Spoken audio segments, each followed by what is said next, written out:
Okay, so it's probably no secret, I'm a big fan of maritime history. This ship right here is the German battleship Bismarck. Got a fascinating story. It's one of the most famous ships ever. If you look up lists of famous ships, you'll usually find the Bismarck. Let's backtrack before we start talking about her though.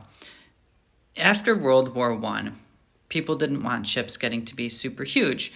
So in 1922, there's this Washington Naval Treaty that gets sent out that says ships can only be 35,000 tons. Cool, sounds good. Once you start getting closer to World War II, people don't necessarily follow those, especially German ships. The Bismarck is closer to 40,000 tons. There's bigger warships out there like the Japanese Yamato, which is closer to 45,000 tons. This thing is a behemoth. It's huge. This picture terrifies me, honestly. Now, the Bismarck doesn't have super strong guns. They're strong, don't get me wrong, but there's a lot of other battleships that actually can wield more firepower than the Bismarck can. You need to combine this, though, with the speed of the Bismarck. It can go upwards of 30 knots, so as far as battleships are concerned, it's relatively quick, it's got some decent armor, add the guns to it, and you've got yourself basically a floating fortress right here. Now, the Bismarck wasn't meant to go toe-to-toe with battleships, at least that wasn't the case for its main mission.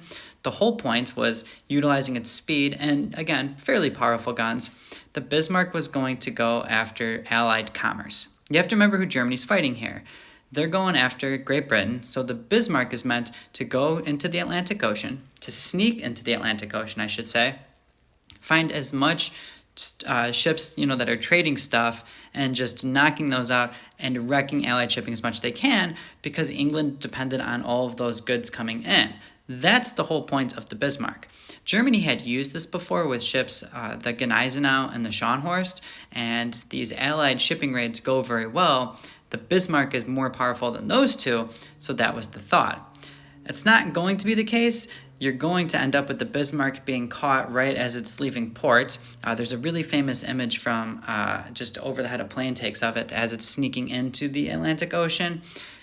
Ensuing from this is the Battle of the Denmark Strait, which is one of my personal favorite battles. The Bismarck is going to engage against the HMS Hood. The HMS Hood, by the way, is the pride of the British Navy. For a while, the HMS Hood is the biggest warship afloat ever. It's going to fight, the Bismarck is going to fight the HMS Hood, and then a new ship, the Prince of Wales. From this, the Bismarck will explode the HMS Hood. That's a whole different story I can get into. But look into the Bismarck because I'm running out of time for always. It's just got a cool story. It will sink. Spoiler alert. Anyways, hope you learned something. Love you all.